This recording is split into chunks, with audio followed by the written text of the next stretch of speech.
This is a special edition of the Broad Street blog.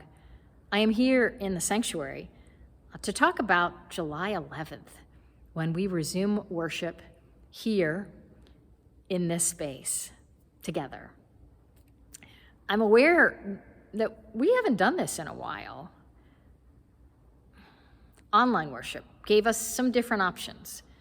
Some of us experienced worship in our pajamas.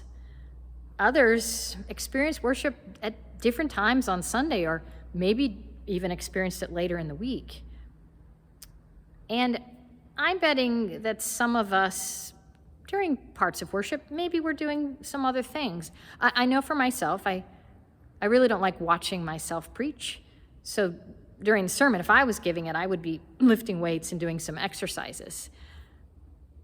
We aren't used to being silent and still for an hour. I think particularly of our children, who may have some extra noises and wiggles as we resume worship in this space, which means this is going to be a time for us to be particularly generous and kind and understanding of one another.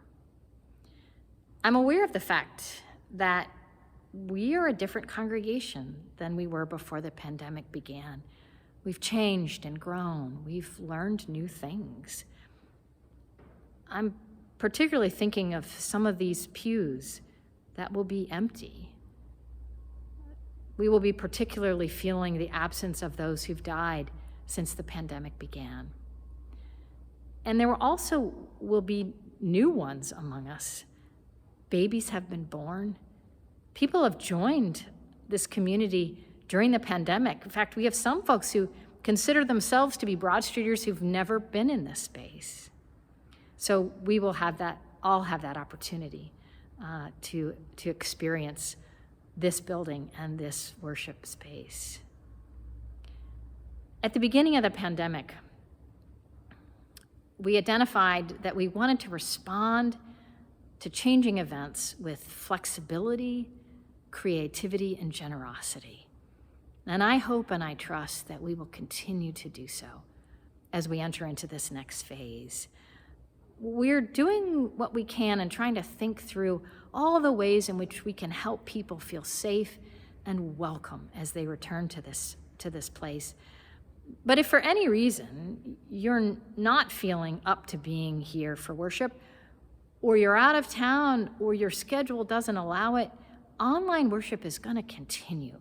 That's going to be an option well into the future. We want to continue to connect with one another online as well as in person.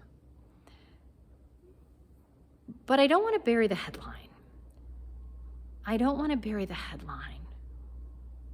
On July 11th, we will be able to worship together in the same time and space. This is something we have been missing, we have been working towards, we have been longing for, and the time has come for this to happen.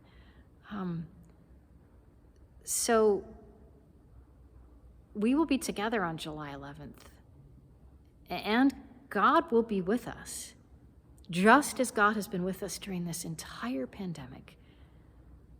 God will be with us as we gather again in this space. So blessings to you this day. I can't wait to see you on July 11th.